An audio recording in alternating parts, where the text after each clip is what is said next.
Hi, and welcome back to Elementary Algebra. I'm Amy Fuchsteiner, your instructor for the day. And today we are going to be working on Chapter 6, Section 3. We are factoring trinomials. I'm really hoping the sound stays on this time. I have reinstalled everything, and here's to fingers crossed. All right. Oh, now my light's going to be a problem because it is what it is. Okay, I'm just going to get started here. To remember, just to recall, a trinomial is of the form ax squared plus bx plus c. We're going to be looking today at what to do when your leading coefficient, that is your a, is not a one or is not equal to 1. So our leading coefficients are going to be some numbers other than a 1. Okay, I need to fix this. All right, the first method we're going to take a look at, your textbook calls trial and check. I'm just going to go ahead and call it a guess and check type of method. This uses mental math, relies upon your ability to be fluid and to jump around with numbers. I'm going to show you 4 examples with that, and then we're going to use a much more process-based method that, not for nothing, but I thought I came up with it when I was in college. I did not. I did not make it up myself. It has existed long before. But all right, so using the mental math method, here's what we do, the trial and check. The idea here is that we're going to look at the very first term, that 3x squared. And we're going to break that 3x squared into its possible factors. Remembering that we would have an x in each, I'm going to start this out, as 3x in the first term and x in the second. Where am I getting these? Well, that 3 times 1 would get me the 3 here, and x times x would get me x squared. So I'm essentially breaking 3x squared into 2 factors. This is the only factor pair that gets to 3x squared. Right? The only way we get a 3 is a 3 times a 1. So I could change the order of this and do 1x and 3x, but I'm not changing the actual factors. So the order will not necessarily matter. Now, once we have the 3x squared taken care of, 3x times x, then off to the side here, I'm going to break out the 5 into a 1 times a 5, or it could be a 5 times a 1. And basically, I'm going to put each one of those pairs in and think mentally. If I put a 1 here, then I would have to put the 5 there. All right, that would give me 1 times x, which is x, and 3 times 5, which is 15. If I add those together like I would in a trinomial, I'd have 1x and 15x. That's 16x, not an 8, right? So my first option would be to put a 1 here and a 5 here, right? Plus 1 plus 5.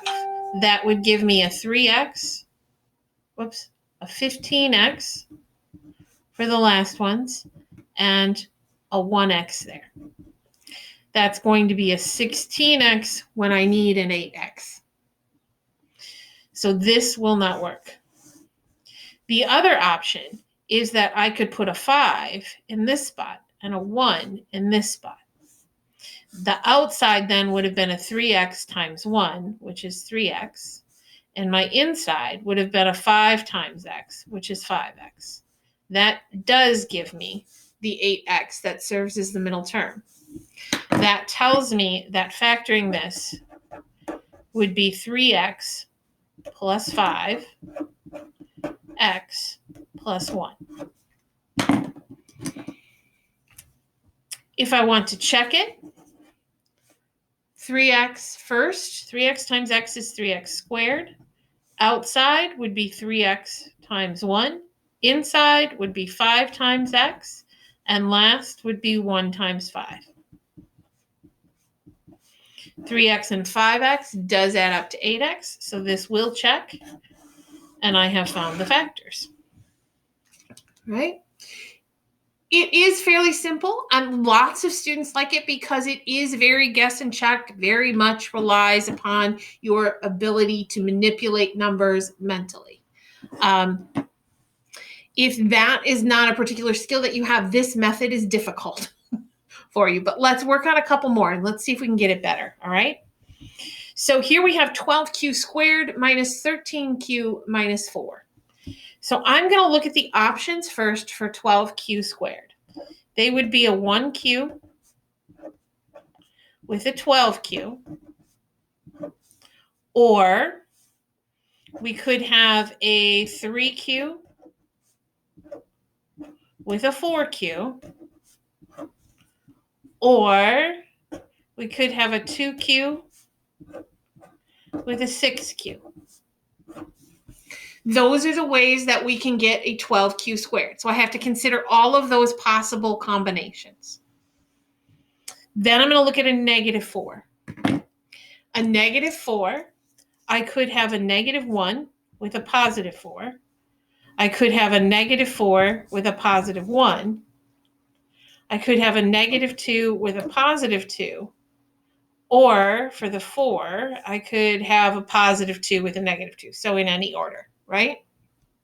So basically, I'm just going to run down my list of options, sort of guessing and checking as I go.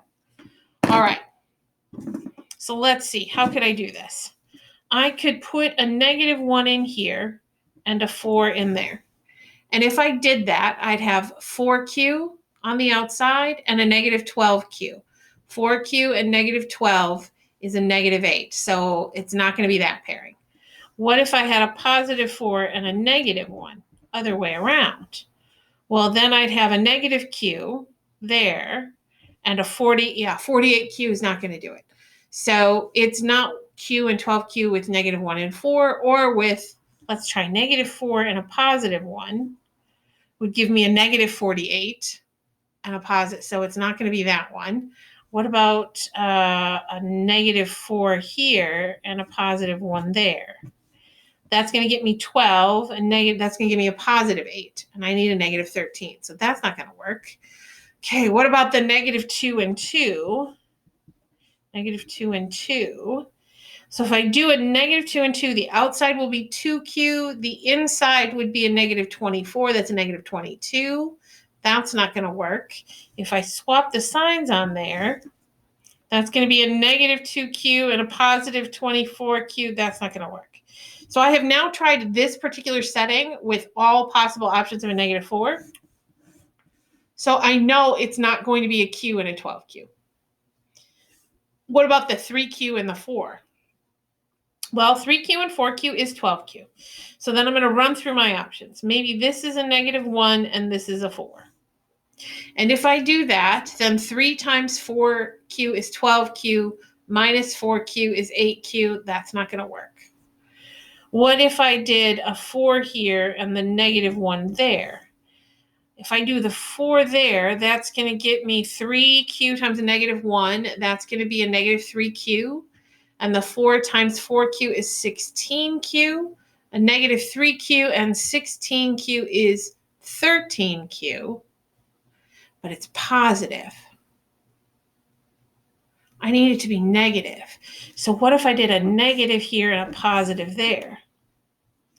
Then I have a positive 3q on the outside and a negative 16q on the inside, and that's going to add to a negative 16. So I think I have it. So I'm going to write this out and check. If I do 3q minus 4 and 4q plus 1, that's what I think the answer is. So now I'm going to do first, that's a 12q squared. Outside is a plus 3q. Inside is a minus 16q. I almost did an X. And then a minus 4 is last. So that's going to be a 12q squared minus 13q minus 4. And that works. Okay. I don't need to check the others. I have found the one that works. And I know I'm right.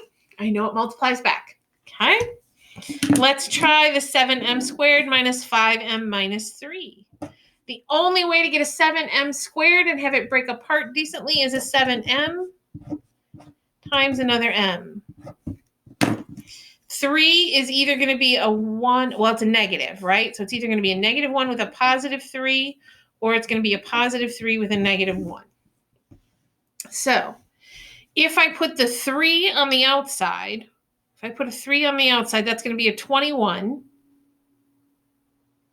And then a 1. So the 3 on the outside is not going to work. I'm going to need to have the 1 on the outside. That's a 7. And then I'm going to need to have the 3 on the inside. But if I do that, I think, because this needs to be negative, this is going to have to be a -1, and this would be a +3. That's the only option I can have, but that's going to be a -4m, right? So that would be a 7m squared minus 7m plus 3m minus 3. But that's going to be a 7m squared minus 4m minus 3. I need it to be a minus 5m. So this factor does not work.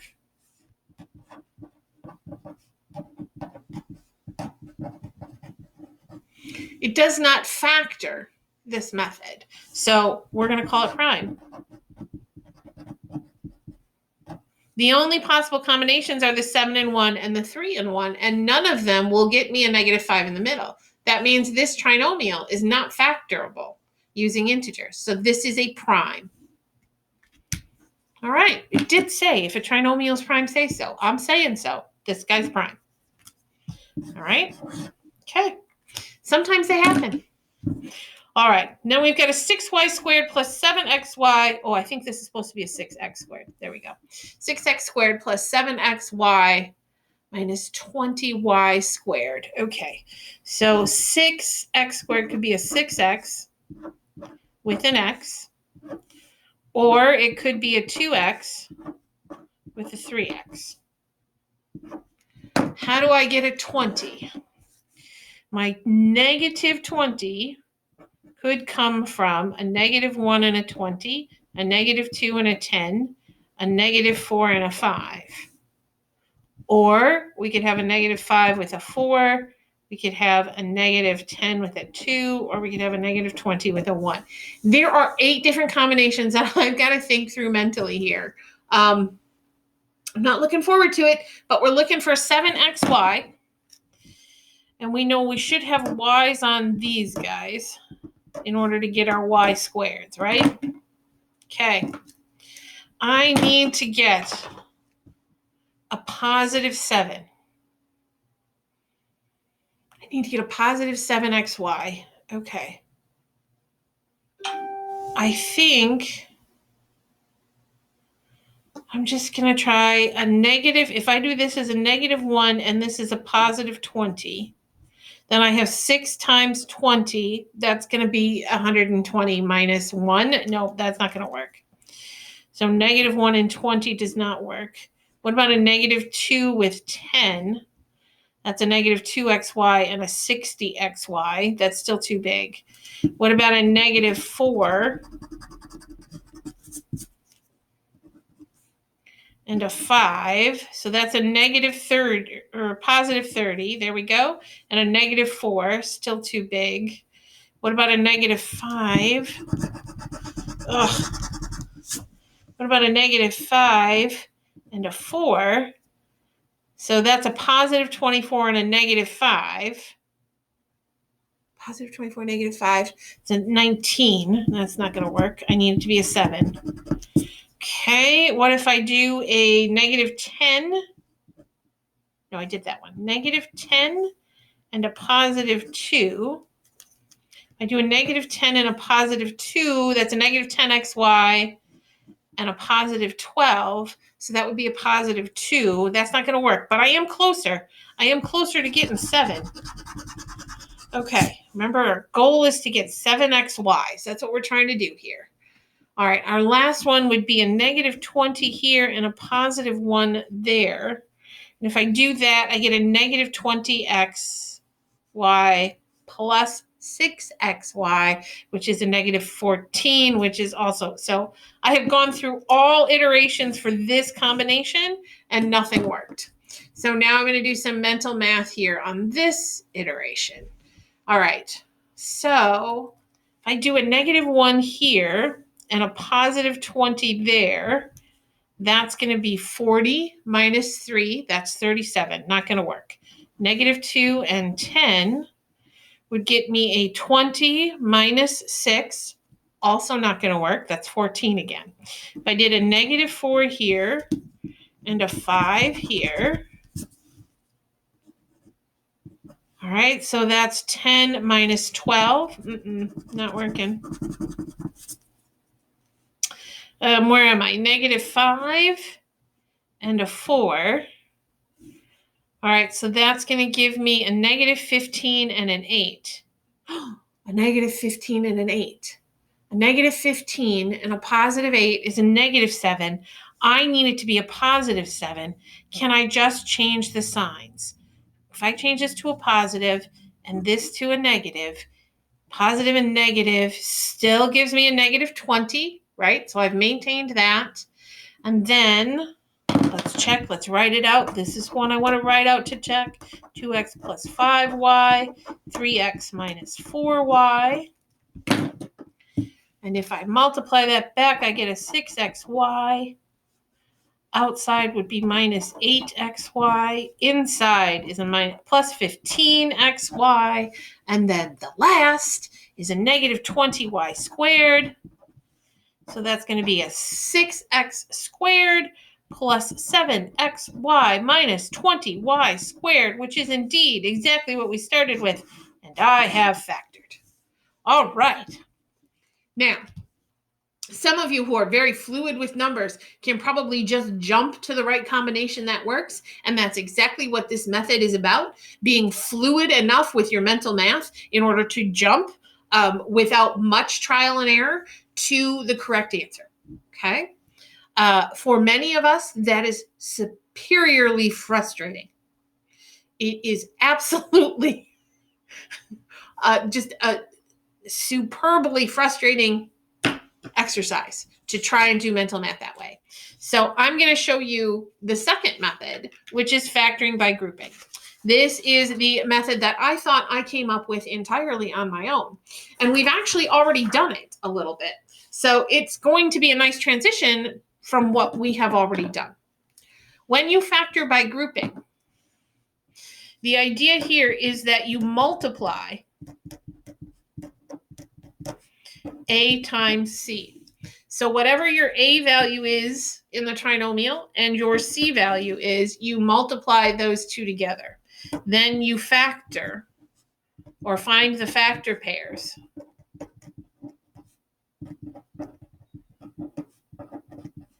of A times C. Right? We're going to list all of those factor pairs of A times C, and then we're going to use the pair that sums to B.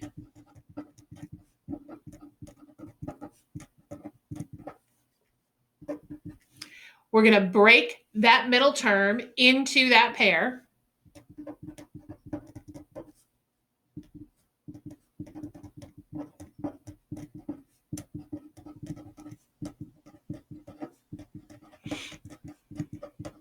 So we're going to break the middle term into that pair, and from there we're going to factor by grouping. Let me show you what I mean. We have done some of this before. So I'm going to take the 4 times the 3, positive 4, positive 3, and I'm going to write this down as a positive 12. Using the factor pairs of a positive 12. That could be a 1 with a 12, a 2 with a 6, a 3 with a 4. Or we could use negatives. Now, since this middle term is positive, I will not need any negatives. I only need positives. So this is the one I'm using. From these factor pairs, I am going to find the pair of factors that also adds to 8. That's going to be the 2 and the 6. I'm going to break this 8x into those two terms. So we're going to keep the 4x squared. We're going to add 2x plus 6x plus 3. And then from these four terms, we're going to factor by grouping. 4x squared plus 2x. I'm going to pull out a 2x, and I'm left with 2x plus 1. From the 6x plus 3, I'm going to pull out a 3, leaving me with 2x plus 1. Note that this binomial is in both factors, so I can pull that binomial out front, leaving me 2x plus 3. This should be the factored form. From here, we can check. First is 4x squared. Outside is 6x. Inside is 2x. Last is 3. So I get a 4x squared plus 8x plus 3, and it checks with the original. This is my answer, right? Same process. We shall try it again. If I do 15 as my a value here, aq squared minus 34q plus 8. 15 times 8 is 120. Notice that the middle term is negative. That tells me I will need one. Oh, this one's positive. So in multiplication, 2 negatives make a positive. That's the only way I can get a negative middle term. So this would be a negative 1 times a negative 120, or a negative 2 times a negative 60, or a negative 3 times a negative 40, or a negative 4, excuse me, negative 4 times a negative 30. Oh, that's the pair. I don't need to keep going because that's the pair that's going to add to be a negative 34. So I now know what I need to break that into. I found the pair that adds to be the negative 34. So I'm going to rewrite this as 15q squared minus 4q minus 30q plus 8. Right? And then I'm going to look at the first two terms. What can come out of a 15q squared and a 4q? Just a q, nothing else. And I'm left with 15q minus 4. Then if I look at the second pair, the minus 30q plus 8, I see I can pull out a 2. And since we're leading with a negative, I'm going to pull out a negative 2. I need a 15 there. That's going to be 15q, there we are, minus 4. I have 15q minus 4 in both of those. So I'm going to pull that 15q minus 4 up front. And that leaves me with a q minus 2. This is now factored. I can check it by multiplying back. 15q times q first is 15q squared. Outside is a minus 30q. Inside is a minus 4q. Last would be a positive 8. So I have a 15q squared minus 34q plus 8. And this is my factored trinomial. All right, let's try two more here. I'm just going to run through these guys. We have a 10b squared minus 29b plus 100. First times last is going to be a 1,000. Since it is a positive 1,000, my factors will either both be positive or both be negative. The middle term here is negative, so that means I need to have two negative numbers. All right, so we got a negative 1 times a negative 1,000. We got a negative 2 times a negative 500. Negative 3 won't work. Negative 4 times a negative 250.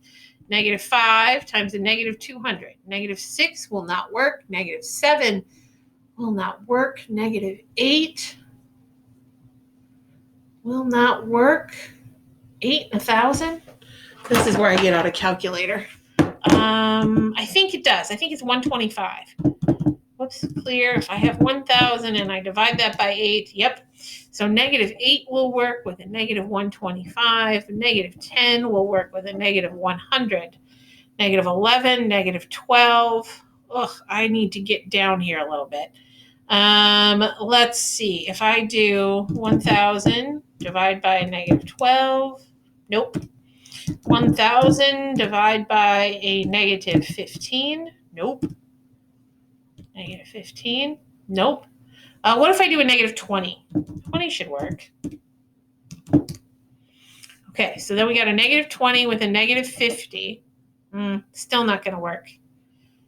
Okay, let's keep going. Negative 25 should work.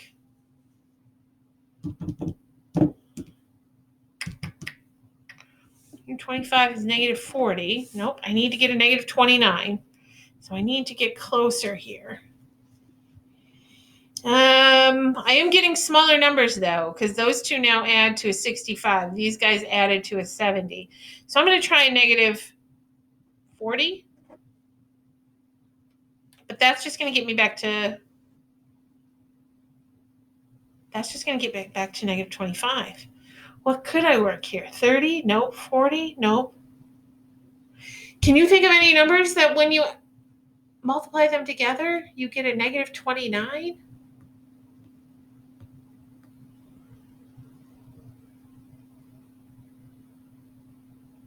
Thousand, huh? Yeah, 10 times 100 is 1,000. I'd need them to both be negative. 25 and 4. 25 and 4 adds to 100, but not to multiplies to be 100.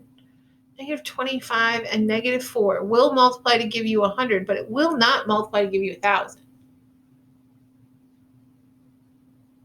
I don't think there's anything that can add to be a negative 29 here. And when that happens, when you've exhausted everything, then basically what you're looking at is I think we've got another prime.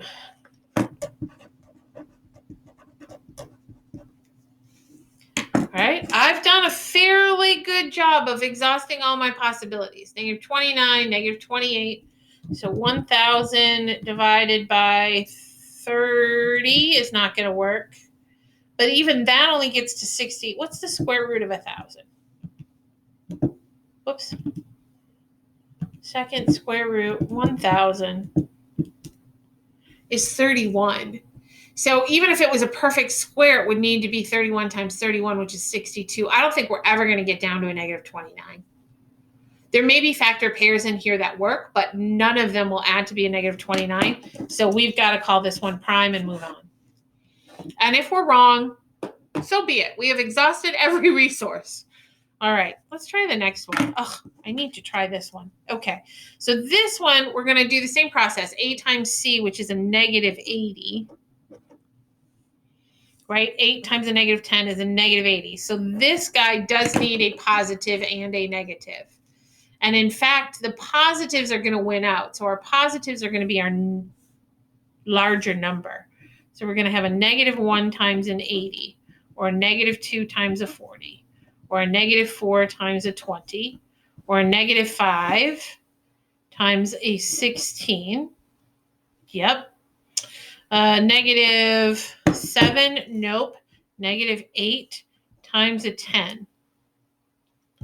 Negative 9, I don't think 9 goes in there. Nope. And then we're back to a negative 10, which is positive.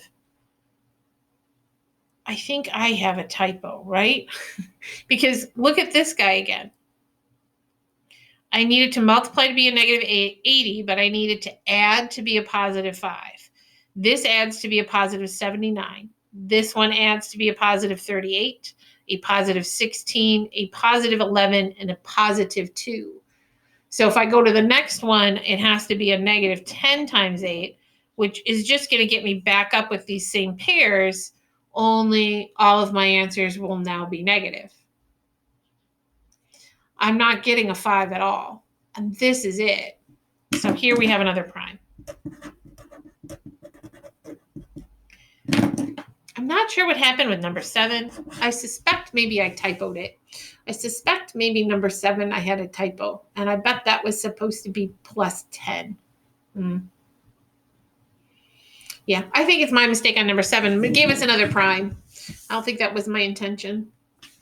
But so be it. Primes don't hurt anybody. They do come up. They're not the answer to everything when you can't get it, but oftentimes they do come up. All right. Third and last goal for this section is factoring out a greatest common factor first. Once you've practiced factoring trinomials, then we need to sort of adjust ever so slightly. And when you do problems like this, the first thing you want to look for is a greatest common factor. So with number 9, we have 14p minus 4p squared minus 10. Couple of things to notice here. First of all, it is not in order. So I'm going to rewrite this as a minus 4p squared plus 14p minus 10, right? It is not in descending order as it should be. So I'm going to rewrite it to that way. And then taking a look at these 3 terms, I notice that they are all even. So I'm going to go ahead and pull a 2 out. And since this leading coefficient has a negative on it, I am in fact going to pull out a negative 2. That's going to leave me with 2p squared minus 7p plus 5. Right? Now, just as I did earlier with the greatest common factor, I'm going to take a different color and draw a straight line down, because that negative 2 that I factored out, I want to leave with me, but I'm going to ignore it while I now look to see if I can factor out the 2p squared plus 7p plus 5. 2 times 5 is a positive 10. Since my middle term is negative, I know I will need both of my terms to be negative. That's a negative 1 with a negative 10 or a negative 2 with a negative 5. The second pair does add to be a negative 7, so I'm going to be using that one. I'm going to have a 2p squared minus 2p minus 5p plus 5. From the first pair, I'm going to factor out a 2p, and I'm left with p minus 1. From the second pair, I'm going to factor out a negative 5, factoring out a 5, and the negative leads, so we'll pull out the negative, and I'm left with p minus 1. This gives me the p minus 1, which is in both of these, right? I was able to leave a p minus 1 in both. So I'm going to pull that p minus 1 out front, leaving 2p on the first, minus 5 on the second, and then I'm going to bring down my minus 2. In factored form, this would be a negative 2, p minus 1, 2p minus 5. If I want to check it, I can multiply it back. All right, let's try the second one. Greatest common factors should always be looked at first, but more importantly, this guy is out of order. So I'm going to reorder this as a negative 10x to the third minus 26x squared plus 12x. From there, I'm going to look for what is in each one of those 3 terms, and I do notice that there is an x in each one of them.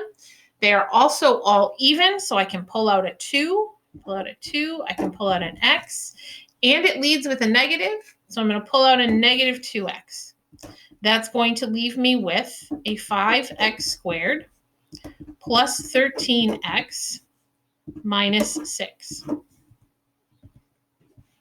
Now, that greatest common factor is going to stay out front. I need to remember to place it in my answer, but I am not going to use it while I check the trinomial to see if it's factorable.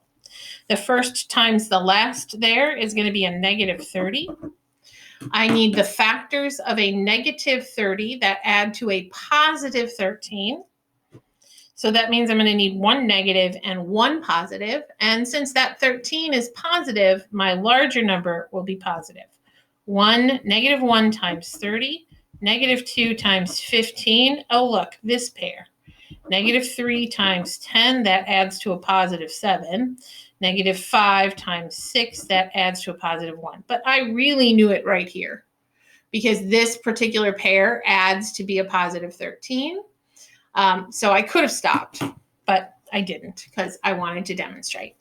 All right, so now I'm going to take that 13x and I'm going to break it into those 2 factors. These 2 factors. So I'm going to do a 5x squared minus 2x plus 15x minus 6.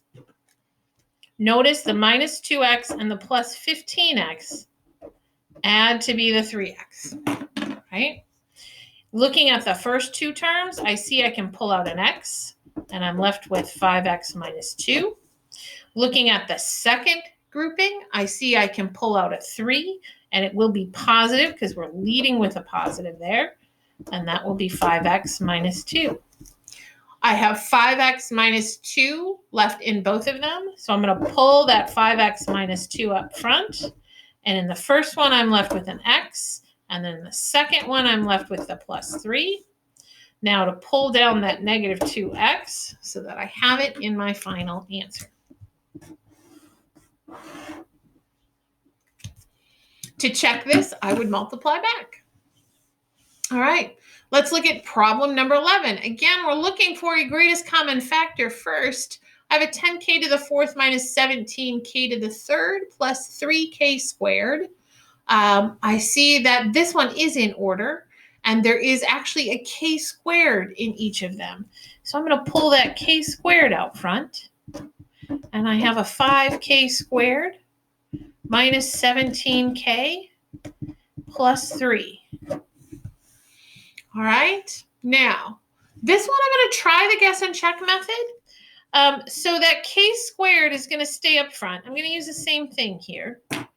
And then I'm going to do 5k and k. Right, so I've got a 5k and a k. That's the only way to get a 5k squared. And then I want to look at the factors of a 3. So I'm looking at either 1 and a 3 or a 3 and a 1. Since this is positive, this is negative, they're both going to have to be negative. So I either need 5k minus 1, k minus 3, or I need 5k minus 3, k minus 1. Well, if I do the first one, I get close, right? If I do 5k minus 1, k minus 3, that's a negative 15, and 1 more is a negative 16. But I need a negative 17, so this is not going to work. And if I do the other one, I have a negative 5k and a negative 3k, which is a negative 8k, and I need a negative 17k.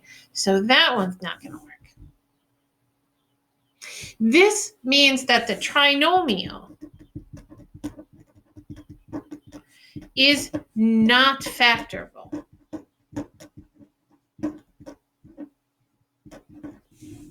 The trinomial itself is prime, but the polynomial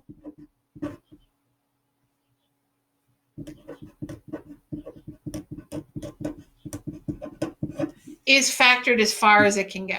I was able to factor out that k squared. So in terms of factoring, I can still factor the overall polynomial. It's just that the trinomial doesn't go any lower. I have to leave that 5k squared minus 17k plus 3. This is analogous to if you have a number, right? Like if you have, let's say 14. 14 is 2 times 7. I can factor out the 2 and have the 7, but I can't break that 7 down any further. It's a prime number. I can't do any more. So even though I am able to factor 14, I've reached a breaking point at that 7. The same thing is happening here. We are able to factor out a k squared. We're just not able to factor any further. So we have to leave the k squared times that trinomial, right? All right, let's try number 12, our last example here. I have a 9x squared plus 18x plus 6x. I notice that all of these, well, it's not in order. Look at that. Okay, so it's not in order. So we're going to rewrite it as 9x squared plus 6x plus 18. All right, that's good. I notice they're all divisible by 3. I'm going to pull a 3 out. And that's going to leave me with 3x squared plus 2x plus 6? No. Yeah, 6. Okay. Is this the same situation? Maybe. Maybe. So that 3 can come out front. This would be a 3x and an x. It's positive, that's positive. Okay, so that's 6. 6, it's got to stay positive. I could break into 1 and 6, and I can break it into 2 and 3. Right? Since that's positive and that's positive, my factors have to be positive. So that would be a 1x and an 18, that's 19. Or a 2x and a 9, that's 11. Neither of these are going to work in here. Whether I'm doing guess and check or whether I'm doing, there's no pair. There's no pair that's going to add to 2x. So yeah, this is also just factored. And I'm going to leave it as 9x squared plus, 3x squared. I got to do it right. Plus 2x plus 6. I'm getting ahead of myself here. 3x squared plus 2x plus 6. I don't know how many of these you're going to have. I just want you to see that it is possible that the trinomial itself would be unfactorable any further, but you still have factors. The first factor is the 3 that you were able to pull out, and the second factor is that entirely unfactorable trinomial. Right? If you have any questions, please don't hesitate. We are all here to help. Myself, Julia, Math Center. Let us know if you have any questions. Thanks.